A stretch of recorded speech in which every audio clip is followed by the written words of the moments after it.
Hi, welcome to my channel.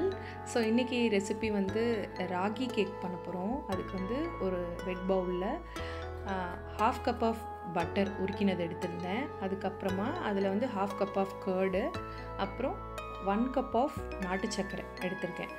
So அதெல்லாம் நல்லா beat பண்ணிவிட்டு அதுக்கப்புறமா ட்ரை இன்க்ரீடியன்ட்ஸ் மிக்ஸ் பண்ணுறேன்.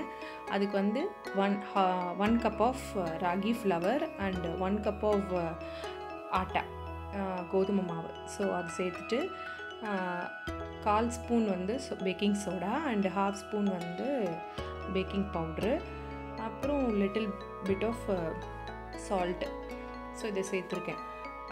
கோதுமை ஏன் சேர்க்குறோம் அப்படின்னு பார்த்தீங்கன்னா, ஃபுல்லாக ராகியில் பண்ணிங்கன்னா அந்தளவுக்கு ஒரு டெக்ஸ்டர் கொடுக்காது. ஸோ அதனால் நான் கோதுமை ஆட் பண்ணியிருக்கேன். இப்படி பண்ணுறப்போ சாஃப்ட் அண்ட் டெக்ஸ்டர் சூப்பராக வந்துச்சு எனக்கு. அண்ட் தென் இதில் வந்து 1/4 கப் வந்து மில்க் ஆட் பண்ணிக்கணும். ஸோ ஆட் பண்ணிவிட்டு நல்லா மிக்ஸ் பண்ணிவிட்டு கேக் பேட்டர் ரெடி பண்ணதுக்கப்புறமா நான் வந்து ரைசின்ஸ், பிளாக் ரைசின்ஸ் போடுறேன். நீங்கள் வந்து என்ன நார்மல் கிரேப்ஸ் கூட போட்டுக்கலாம். அதுக்கப்புறமா அதில் வந்து நான் ட்ரை ஃப்ரூட்ஸ் வந்துட்டு லைட்டாக க்ரஷ் பண்ணி சேர்த்துருக்கேன். நான் வந்து பாதாம் அண்டு கேஷ்நட் மட்டும் லைட்டாக பொடிச்சு போட்டிருக்கேன். அதுக்கு மேலே டாப்பிங்ஸ்க்கு வந்து கிட்ஸ்க்காக சாக்கோ சிப்ஸ் மட்டும் போட்டேன். ஸோ அதுக்கப்புறம் யூஸ்வலாக பேக் பண்ணுற மாதிரி பண்ணி எடுத்துட்டேன். ஸோ என்னோடய பேக்கிங் பண்ணதுக்கப்புறம் என்னோடய கேக் டெக்ஸ்டர் இப்படி தான் இருந்தது.